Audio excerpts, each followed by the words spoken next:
My father laughed loud enough for half the ballroom to hear. Those dress whites look nice, Ellie, he said, raising his glass.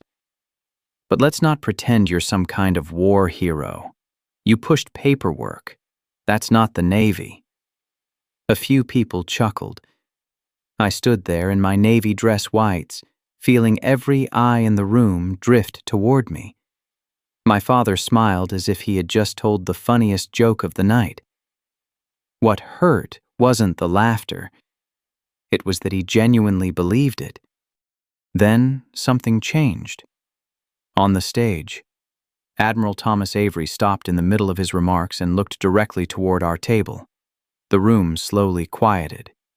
He checked the program in his hand, frowned, and spoke into the microphone. Before we continue, I have a question. His eyes settled on me. Why isn't Captain Eleanor Hayes on this stage? My father's smile disappeared, and for the first time that evening, I realized he had absolutely no idea what was about to happen. If you've ever been underestimated by someone who should have known you best, stay with me. This story may feel a little familiar. My name is Eleanor Hayes. Most people call me Ellie. I was born and raised in Virginia Beach, where the sound of military aircraft overhead was as common as seagulls at the shore. Around our house, the Navy wasn't just a career, it was part of our family identity. My father, Richard Hayes, had spent nearly 20 years working as a Navy mechanic before retiring. Growing up, I thought that made him a hero. For a long time, I wanted nothing more than to make him proud. The problem was that my father had already chosen who would carry the family legacy. My younger brother, Mark. Mark could do no wrong. When he joined the Navy Reserve after college, Dad talked about him constantly. That's my boy. Strong kid. Natural leader. Even when Mark made mistakes, Dad found a way to excuse them. When I earned my commission, Dad congratulated me with a handshake. When Mark completed a 6-month deployment, Dad threw him a barbecue and invited half the neighborhood. I told myself it didn't matter. I was an adult. I had my own career, my own accomplishments. But family wounds don't disappear simply because you learn how to function around them. They just become quieter. Over the years, I learned something important. People often mistake silence for surrender. It isn't. Sometimes silence is simply exhaustion. I grew tired of explaining my work to people who had already decided what they wanted to believe. Dad liked visible military service, pilots, SEALs, combat footage, stories that sounded impressive over dinner. My career wasn't easy to explain. Much of it involved operational planning, intelligence coordination, and assignments I wasn't allowed to discuss in detail. That made him uncomfortable. Anything he couldn't understand. He minimized. Office work, he'd say. Paper pushing. Meetings and reports. I stopped correcting him years ago. The truth was never hidden. He simply never wanted to hear it. 3 weeks before the Navy Heritage Gala, I drove to my father's house for Sunday dinner. The familiar smell of grilled chicken drifted from the backyard. Mark was already there with his wife, Allison. The television inside was showing a college football game. Everything looked normal. It always looked normal. That's what made it so easy to ignore the damage underneath. While Allison helped set the table, Dad asked me about the upcoming gala. I should have known better than to answer honestly. I'll probably attend, I said. His eyebrows lifted. In uniform? Yes. Dad laughed. Not a cruel laugh, a dismissive one, the kind that hurts more. Don't you think that's a little much? I looked at him. What does that mean? He shrugged. It's a family event, Ellie, not a recruiting poster. Mark smirked into his drink. Nobody said anything. The silence around a joke can sometimes hurt as much as the joke itself. Dad took another sip. I mean, if you're going to wear those white uniforms, people might assume you're somebody important. The table laughed softly. I didn't. For a second, I thought about telling him, about the years, about the deployments, about the things I'd carried without ever bringing home. Instead, I picked up my fork. I'll wear the uniform. Dad, his smile faded slightly. Just don't embarrass yourself. I met his eyes. No, I don't think that's what you're worried about. For a moment, neither of us spoke. Then Mark changed the subject. Everyone moved on, but something inside me stayed there. Later that night, before leaving, I stopped by the hallway table near the front door. An old family photo sat in a silver frame. Beside it was a picture of me in uniform. Face down. Someone had turned it over. I didn't ask who. I already knew. As I quietly set the frame upright again, my phone buzzed. A new email had arrived. The sender's name made my stomach tighten. United States Navy Heritage Office. And the subject line changed everything. I didn't open the email immediately. Instead, I stared at it from my driveway for nearly a minute while the engine idled. The blue glow of my phone illuminated the sender's name. United States Navy Heritage Office. Something about it made me uneasy. Not because I was afraid, because I knew it would bring attention, and attention had never ended well inside my family. I finally opened it. The message was brief, professional, formal. It thanked me for confirming my attendance at the Navy Heritage Gala and requested that I arrive 45 minutes early for administrative coordination. That phrase caught my attention. Administrative coordination. It sounded harmless, but military organizations rarely used extra words without reason. I read the email twice, then a third time. There was no explanation, no details, just instructions. Part of me wanted to ask questions. Another part already knew the answer would come eventually, so I closed my phone and drove home. 3 days later, Dad invited everyone to dinner at a popular seafood restaurant near the marina. It wasn't a special occasion, at least not officially. My father simply enjoyed gathering an audience, especially when Mark was present. The restaurant overlooked the water. Fishing boats rocked gently against their slips outside the windows. The dining room smelled of butter, fried shrimp, and salt air. By the time I arrived, most of the family was already seated. Dad sat at the center of the table. Naturally, Mark occupied the seat beside him. Naturally, I slipped into an empty chair near the end. Also, naturally. The conversation started harmlessly enough. Football, weather, property taxes, the usual topics that filled family dinners when nobody wanted to discuss anything real. Then one of Dad's friends asked about the upcoming gala. That was all it took. Richard Hayes loved an audience. "Oh, Ellie is going," he said. Several heads turned toward me. I smiled politely. "Should be a nice event?" Dad grinned. "She'll probably show up looking like she's about to command a fleet."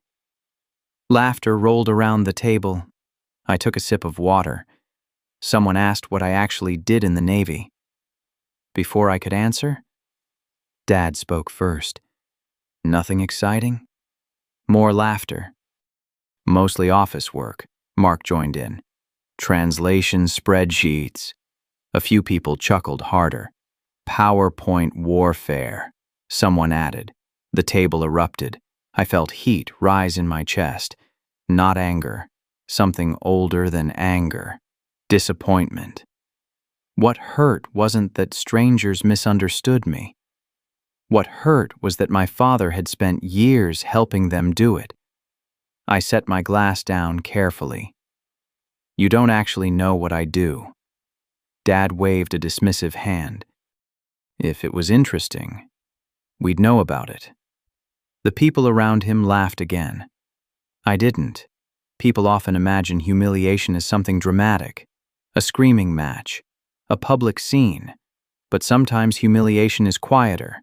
Sometimes it's watching people tell your story incorrectly while the people who should know better nod along. The waiter arrived carrying our meals. The conversation shifted. For a while. Then Mark noticed something hanging from my key ring beside my purse. He reached over and picked it up. "What's this?" I looked down. My stomach tightened. The object was old, worn. A faded leather tag attached to a small brass clip. Burned into the leather was a single word. Jukebox. Mark frowned. "What kind of nickname is that?" Dad laughed immediately. "Probably something she gave herself." More chuckles. I gently took the keychain back. "No." I slid it into my pocket. "Someone else gave it to me." The table lost interest almost instantly. Everyone except one man. At a nearby table, an older gentleman had been eating quietly with his wife.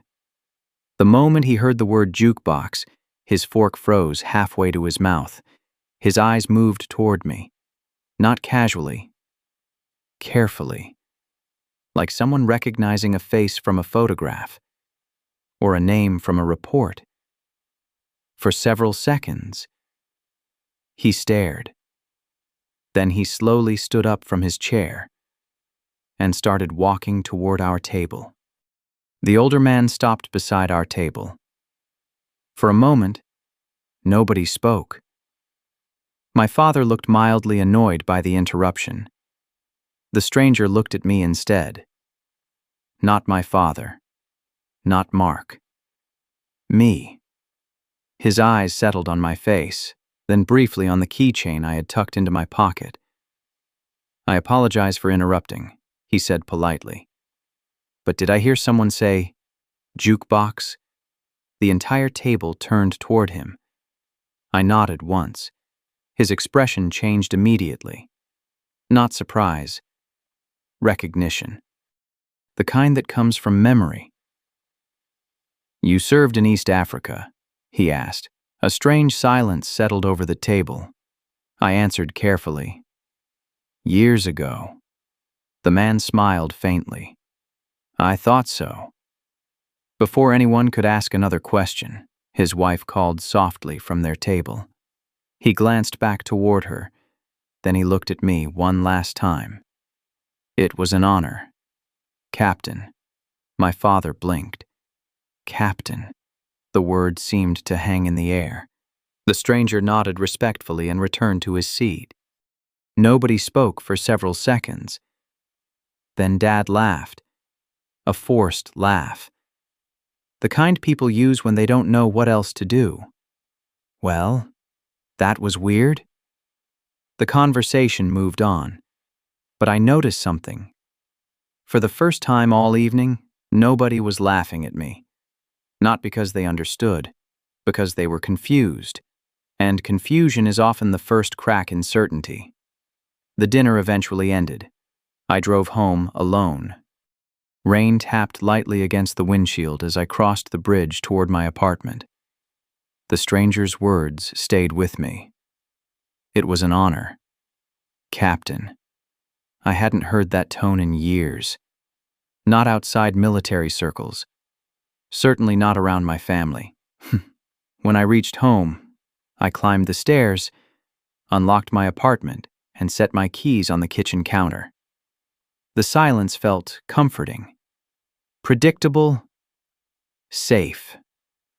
I changed clothes, made coffee, and opened the small wooden cabinet in my study. Most people would have ignored it. To visitors, it looked like an ordinary storage cabinet. Inside sat the pieces of a life I rarely discussed. a folded flag, several commendation letters, a challenge coin, a Bronze Star citation, and a sealed black folder, Operation Lantern Key. Even after all these years, seeing those words still affected me. I sat down slowly. Outside, rain tapped against the window. Inside, memories returned. Not dramatic memories, not movie scenes. Just fragments. Heat, dust, exhaustion, fear. Djibouti. 12 years earlier, our team had been coordinating a medical extraction involving multiple personnel from a compromised area near the Horn of Africa. The operation should have been routine. Instead, everything went wrong. A communications failure cut off critical updates. A sandstorm moved in faster than expected. The extraction zone became unreliable. For nearly 20 minutes, nobody knew exactly where the injured team would emerge. Those 20 minutes changed everything. I still remember staring at the tactical display while officers argued around me. One route was standard procedure. The other carried greater risk. I chose the second, not because I was brave, because I believed it was the only option that would get people home alive. Later, we learned the decision had prevented a disaster. Several wounded personnel were evacuated safely, including a senior officer attached to the mission. The after-action report eventually became classified. Most details disappeared behind secure systems and restricted access, which was fine with me. I never wanted recognition. I wanted people to come home. That was enough. The problem with hidden service is that eventually people assume there was no service at all. And after years of hearing the same assumptions, even strong people can begin wondering whether the truth still matters. I closed the folder, carefully, slowly. Then I checked my email again. There was a new message waiting. This one was different, official, urgent. My pulse quickened as I opened it. The Navy Heritage Gala wasn't simply inviting me to attend. They were requesting my presence on stage. I read the email 3 times before I responded. The message was clear. The Navy Heritage Gala wanted me on stage during the evening program. No explanation, no details, just a request that I arrive early and make myself available to event coordinators. I almost declined, not because I was afraid of standing in front of people. I had done that countless times. I was afraid of something else. Attention, recognition, questions, things I had spent years avoiding. But eventually I replied with a simple confirmation. 3 words. I'll be there. The moment I sent it, I felt something shift, like a door opening somewhere far away. The problem was that I wasn't the only one who saw the invitation. A few days later, I attended another family gathering at my Aunt Helen's house. Nothing formal, just coffee, desserts, and relatives looking for reasons to talk about each other. I should have known better than to bring the invitation envelope with me. I hadn't intended to discuss it. The letter was tucked inside my purse, out of sight, out of mind, at least until Mark noticed it. "What is that?" he asked. I looked up from my coffee. Nothing important. That answer guaranteed he would investigate. Within seconds, he had reached across the table and pulled the envelope halfway from my bag. United States Navy Heritage Office. His grin widened immediately. Oh, this should be good. I felt my stomach tighten. Mark. He ignored me. Dad looked over from his chair. "What is it?" Mark unfolded the letter. My aunt tried to intervene. "Maybe you shouldn't." But it was too late. Mark was already reading aloud. "Captain Eleanor Hayes is requested to report." His eyebrows rose dramatically. Requested. A few people laughed. I stayed silent. The room was suddenly paying attention. Exactly what I had hoped to avoid. Mark continued. "Special recognition recipient." He lowered the page. Then he laughed. Not a nervous laugh, not a confused laugh, a mocking one. Wrong Hayes. Several relatives exchanged uncertain smiles. Dad chuckled. Probably some administrative mix-up. The room relaxed immediately. People like easy explanations, especially when the truth feels inconvenient. Maybe they meant somebody else, Mark said. There's probably another Eleanor Hayes. More laughter. I looked at my father. He wasn't stopping it. He wasn't correcting anything. He wasn't even curious. That hurt more than Mark's joke. A stranger at a restaurant had shown more interest in my service than my own father. Dad leaned back comfortably. You know how government offices are. The room nodded. They make mistakes all the time. I stared at the folded letter in Mark's hand. For a brief moment, I considered telling them everything. The deployments, the citations, the missions, the years. Then I looked around the room. Nobody was listening to learn. They were listening to confirm what they already believed, and I had spent enough years trying to earn understanding from people committed to misunderstanding me. So I simply held out my hand. Give me the letter. Mark smirked. What can't take a joke? I met his eyes. You were joking for yourself, not for me. The room became quiet, only for a second. But it was enough. Something in my voice had changed. Mark noticed. Dad noticed. Everyone noticed. I took the invitation and slid it back into my purse. Then I stood. I should get going. Dad frowned. Leaving already? Yes. I picked up my coat. No speech. No argument. No scene. People often imagine strength as confrontation. Sometimes strength is knowing when a room has nothing left to offer you. As I walked toward the front door, Aunt Helen touched my arm.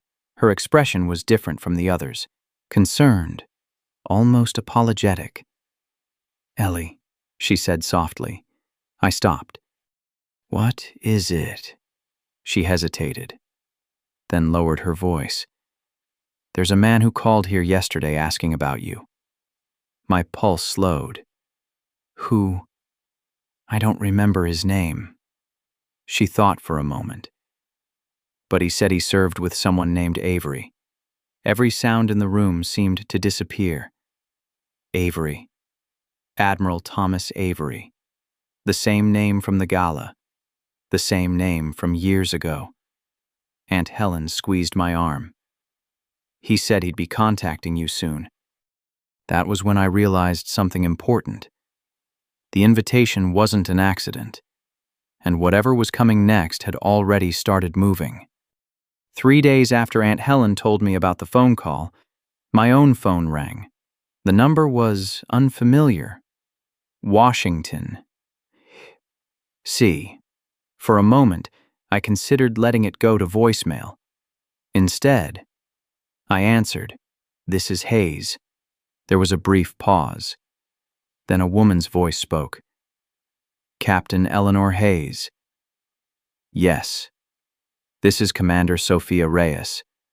I stopped walking. The grocery bag in my hand suddenly felt heavier. I knew that name. Not personally, but professionally. Very few people connected to Operation Lantern Key were still active in positions that allowed them access to portions of the file. Commander Reyes was one of them. I stepped toward a quiet corner of the parking lot. "How can I help you, Commander?" Her tone softened slightly. "Actually, Captain, we're hoping you'll help us." That word caught my attention. We, not I, we. I already knew who she meant. Admiral Avery. Yes. The answer came immediately. No hesitation, no secrecy. Just confirmation. For several seconds, neither of us spoke. Cars moved through the parking lot around me. Shopping carts rattled across the pavement. Normal life continued. Yet suddenly, I felt 12 years younger, back in operations centers, back around mission briefings, back around people who understood why some names still carried weight. Commander Reyes continued, "The Admiral would like to speak with you before the gala." I leaned against my car. About what? Another pause. A careful one. The recognition ceremony. My stomach tightened. There it was. The thing I had been avoiding. Recognition. I looked across the parking lot toward a young family loading groceries into an SUV. The ordinary scene felt strangely comforting. "Commander," I said quietly, "there are people more deserving than me." She laughed softly, not mockingly, almost sadly. "Captain, that's exactly what Admiral Avery said you would say." I closed my eyes. Of course he had. Some personalities never change. Neither did certain arguments. "You know I don't want publicity." "I know. You know my family doesn't know anything about Lantern Key." "I know that too." The silence stretched between us. Then she asked the question I had been avoiding. Why? I already knew what she meant. Why had I never told them? Why had I spent years allowing people to minimize my service? Why had I stayed quiet? The answer was simple. Because eventually, silence becomes easier than disappointment. "My father made up his mind a long time ago," I said. "He thinks he knows who I am." Commander Reyes didn't respond immediately. When she finally spoke, her voice was gentle. "Then maybe it's time he learns." I looked down at the asphalt. The truth was that I didn't want my father humiliated. Despite everything, despite the jokes, despite the years, despite the laughter, I still didn't want that. I wanted understanding. Those are not the same thing. People often assume revenge and justice are identical. They aren't. Revenge wants pain. Justice wants truth. Commander Reyes seemed to understand that distinction. "Captain," she said quietly, "the Admiral isn't doing this to embarrass anyone." "Then why now?" The answer came immediately. "Because part of the file was recently declassified." I froze. The words hit harder than I expected. Partially declassified. After all these years, Operation Lantern Key had lived behind secure systems and restricted reports for more than a decade. Now pieces of it were becoming public. That changed everything. Commander Reyes continued. "The Bronze Star citation can now be discussed openly." My grip tightened on the phone. For years, the citation had existed only as paper inside a cabinet. A private record, nothing more. Now it could finally be acknowledged, not exaggerated, not glorified, simply acknowledged.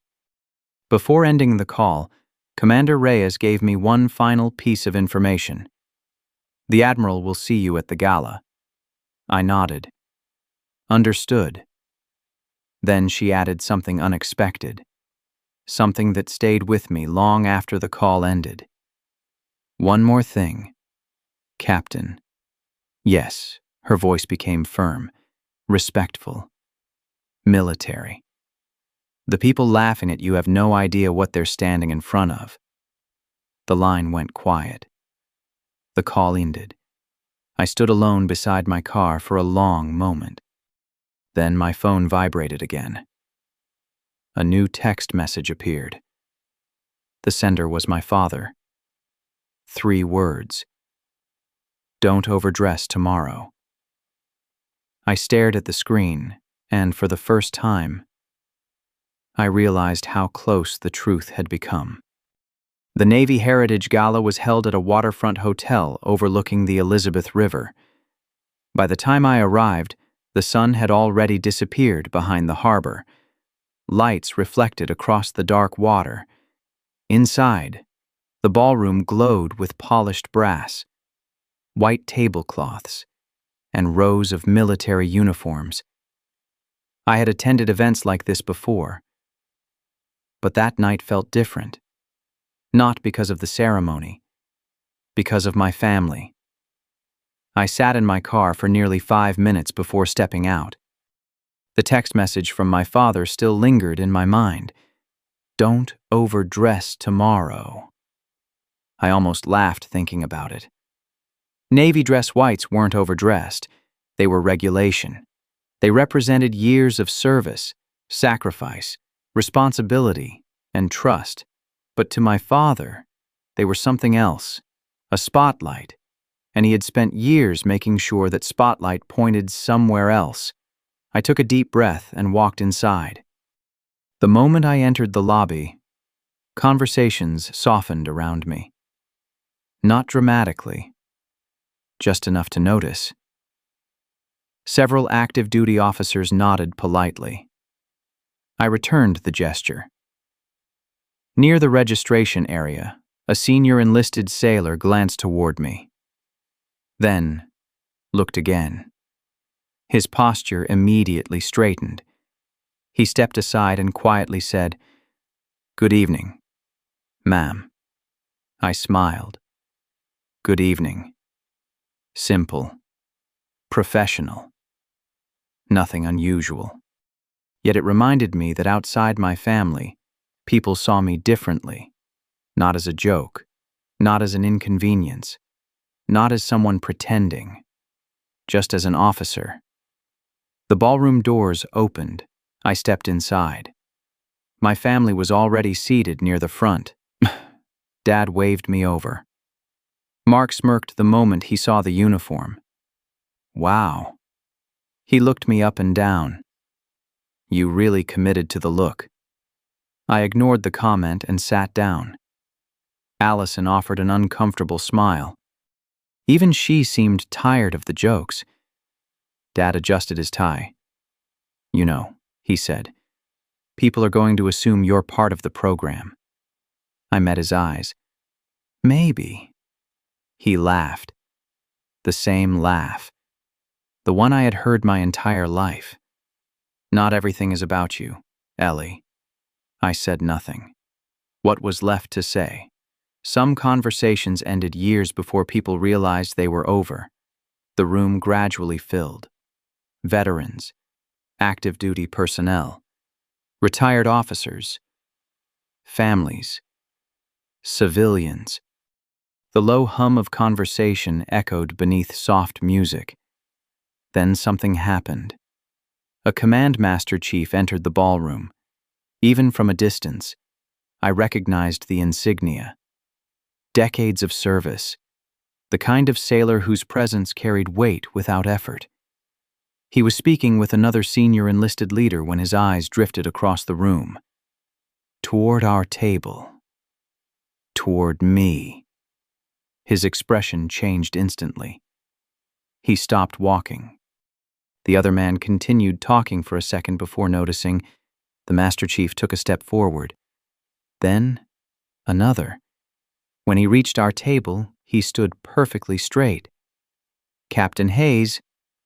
The conversation around us faded. I stood automatically. "Master Chief." Without hesitation, he extended his hand. "It is an honor to see you again." "Ma'am."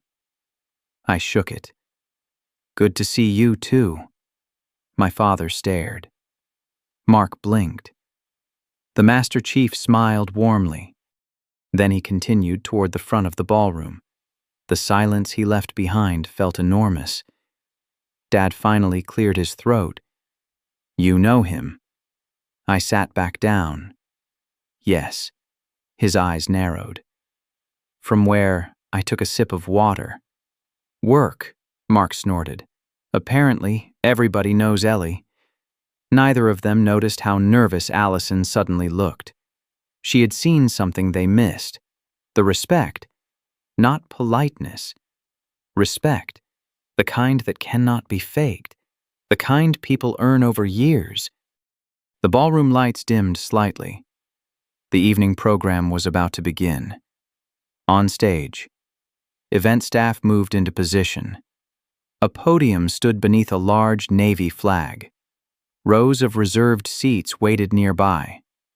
Then an announcer approached the microphone. The room settled, conversations disappeared, programs were folded, glasses lowered. The ceremony had begun. A few minutes later, after opening remarks and introductions, the master of ceremonies unfolded a card. He glanced toward our table, then smiled. "Ladies and gentlemen, before we continue, we would like to recognize one of tonight's special guests." My pulse quickened. Across the table, my father relaxed, certain nothing important was about to happen. Then the announcer spoke my name, Captain Eleanor Hayes. Before I could rise, I felt a hand grip my sleeve beneath the table. My father. His voice was barely above a whisper. "Sit down." For a second, I thought I had misheard him. My father's hand remained wrapped around my sleeve. "Sit down," he whispered again. His smile never left his face. To anyone watching, it looked like a father sharing a harmless comment with his daughter. But I knew better. I had known better for years. Across the ballroom, the announcer repeated my name. Captain Eleanor Hayes. The spotlight shifted toward our table. Hundreds of faces turned. My father laughed softly. They probably mixed up the guest list. A few people nearby chuckled. Mark leaned back in his chair. Wouldn't be the first government mistake. I felt my father's grip tighten.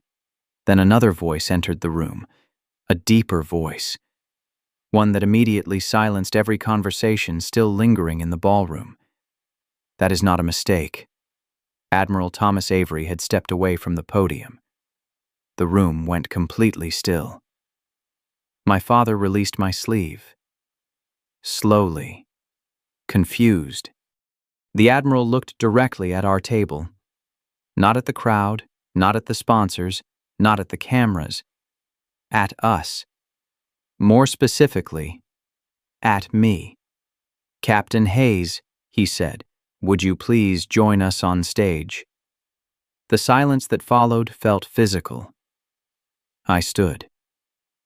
No dramatic gesture, no speech, no satisfaction. Just movement. One step, then another. As I walked toward the stage, I could feel hundreds of eyes following me, including my father's. The Admiral met me near the stairs. The moment I reached him, he extended his hand. I accepted it. Then something happened that nobody in the room expected. Admiral Avery stood at attention and saluted. The ballroom froze. A fork slipped from someone's hand. A glass stopped halfway to a man's lips. Nobody looked at me anymore. They looked at the Admiral, because they understood what that salute meant. I returned it. Professional. Precise. When the salute ended, the Admiral turned toward the audience. "Ladies and gentlemen," he said, "there are people whose service is visible." He paused. "And there are people whose service remains hidden because their success prevented headlines from ever existing." The room remained silent. He continued. 12 years ago, during Operation Lantern Key, a communications failure and deteriorating conditions placed multiple personnel at risk. My pulse slowed. I knew this story. I had lived it. The officer responsible for coordinating the alternate extraction route was Captain Eleanor Hayes. A screen behind the stage illuminated. My service photograph appeared. Several gasps echoed through the ballroom. I heard one from my own table. The Admiral continued. "That decision directly contributed to the safe evacuation of wounded personnel, including members of my own operational team." Nobody moved. Nobody spoke. The laughter from earlier had vanished completely. Commander Sophia Reyes stepped onto the stage carrying a folder. The same black folder I remembered.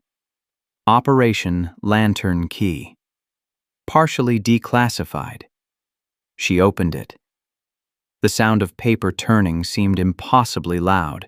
Then she read aloud. For exceptionally meritorious service under operational conditions.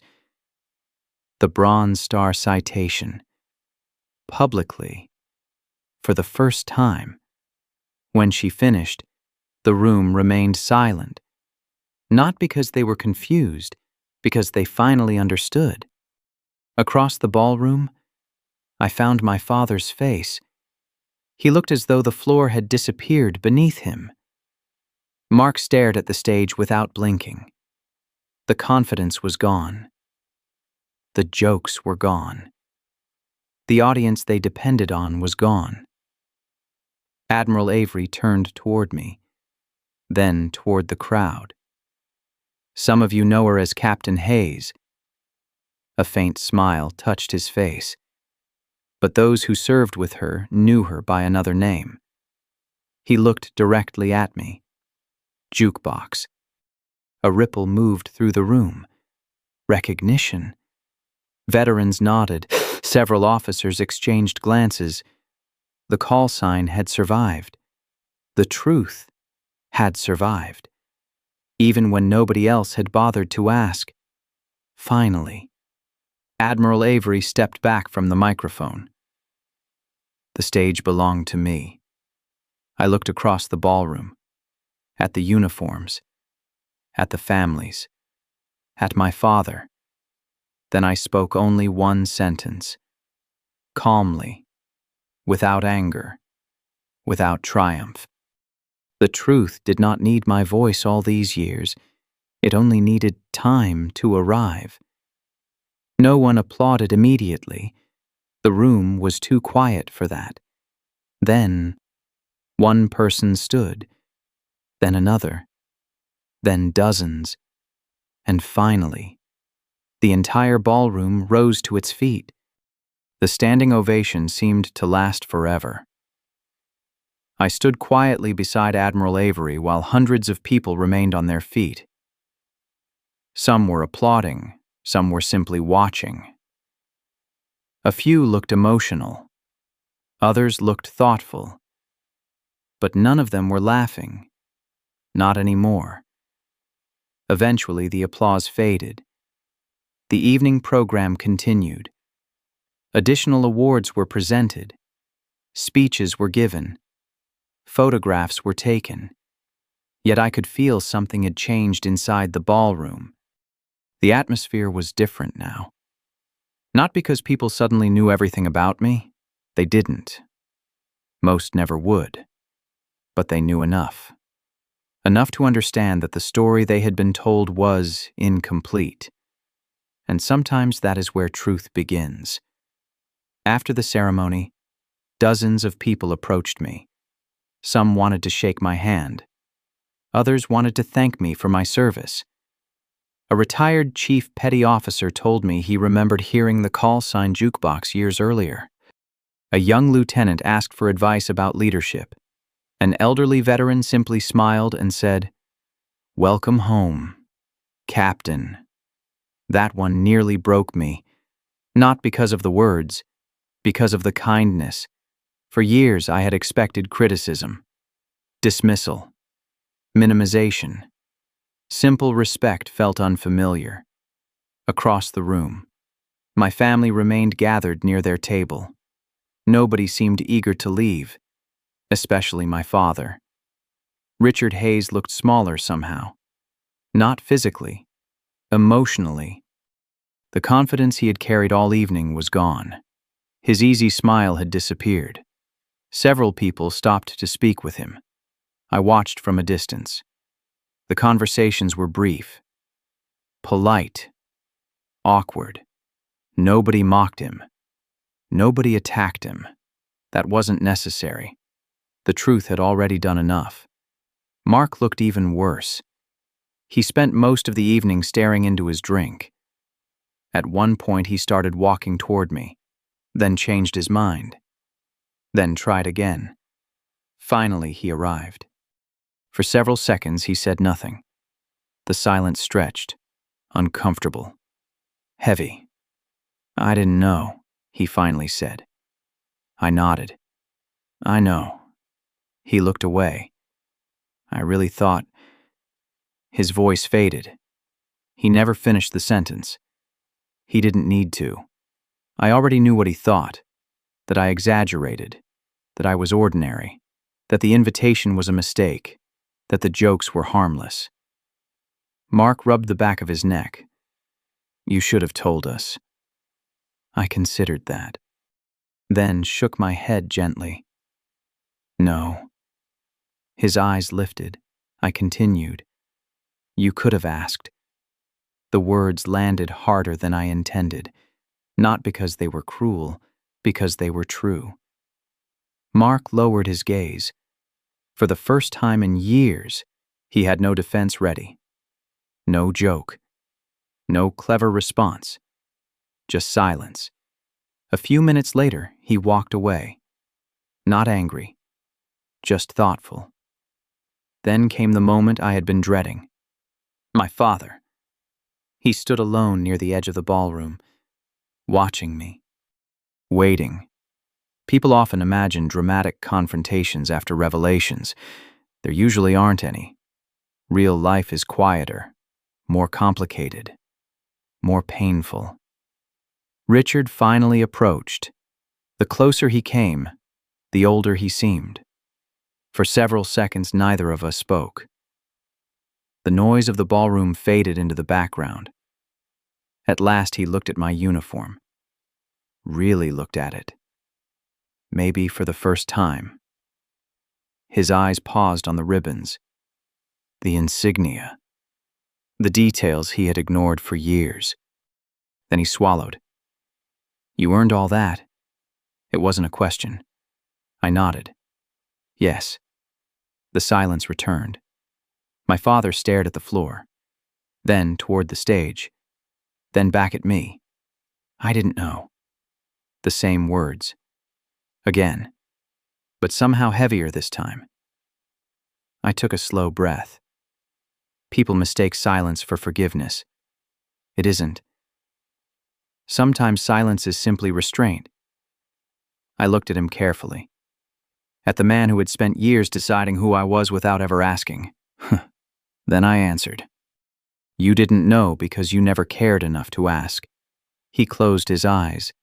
The words hit their target. Not to wound him, to reach him. For the first time all night, he had no audience left, no laughter, no supporters, no distractions, only the truth standing between us, and neither of us could walk around it anymore. My father and I stood facing each other while the ballroom slowly emptied around us. Neither of us seemed eager to leave.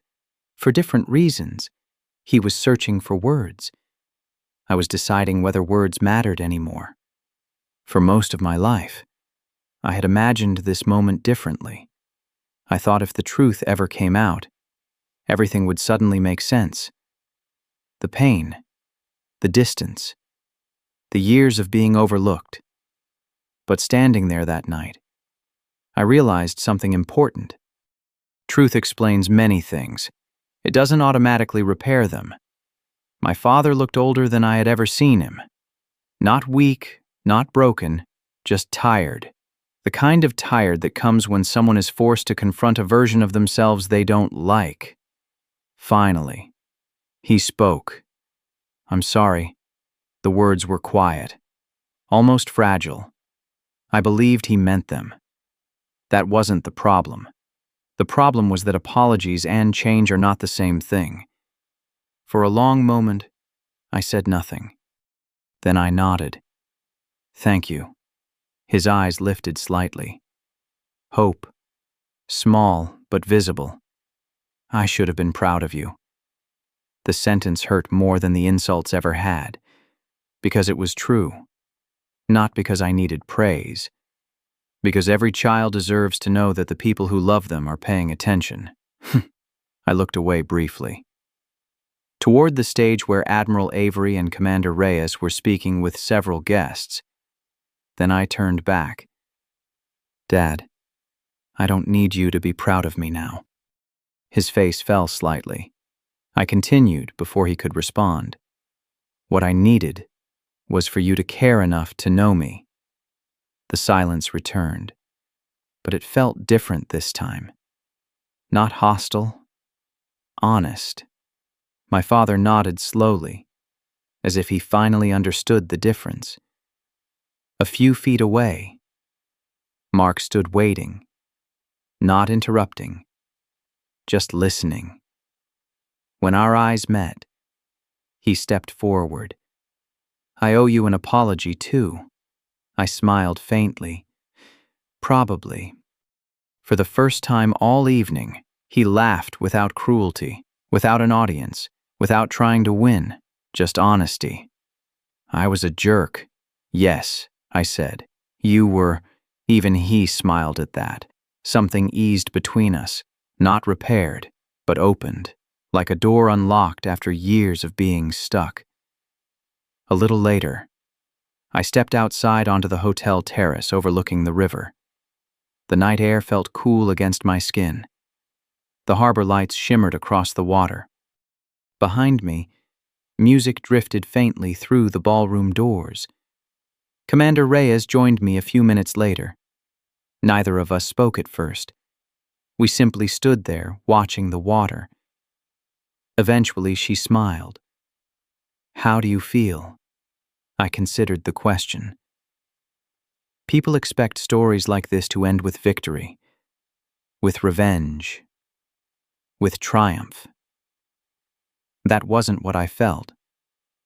What I felt was lighter, as though I had been carrying something for years without realizing how heavy it had become. "Free," I said. Commander Reyes nodded. "I thought so." We stood quietly for another moment. Then she handed me a small envelope. Inside was a photograph, one I had not seen in over a decade. The image showed a younger version of me standing beside Admiral Avery after Operation Lantern Key. Dust on our uniforms, exhaustion in our faces, relief in our eyes. Proof. Not for anyone else. For me. When I returned home that night, I placed the photograph on the shelf in my study. Not hidden inside a drawer, not turned face down. Visible, exactly where it belonged. Because I finally understood something. Respect is not something you beg for. It is something you stop surrendering. The next morning, my father called. I answered. Not because everything was fixed, because healing sometimes begins with a single honest conversation. As I looked at the photograph resting in the sunlight, I smiled. For the first time in years, I no longer needed my family to tell me who I was. I already knew. Sometimes the most painful part of being underestimated is not what strangers think of you. It's when the people closest to you never take the time to truly see you. This story reminds us that dignity does not come from applause, titles, medals, or public recognition. It comes from knowing who you are, even when others refuse to understand. The truth may arrive late, but when it does, it often speaks louder than years of explanations. And perhaps the greatest victory is not proving someone wrong. It is finally refusing to see yourself through their eyes. If this story touched your heart, I'd love to hear from you. Have you ever been underestimated by someone you loved? Have you ever had to quietly carry a truth that no one seemed willing to see? Share your story in the comments below. Tell us where you're watching from and what part of this story stayed with you the most. And if stories about honor, resilience, quiet strength, and earned respect matter to you, please subscribe to the channel and join us for the next journey.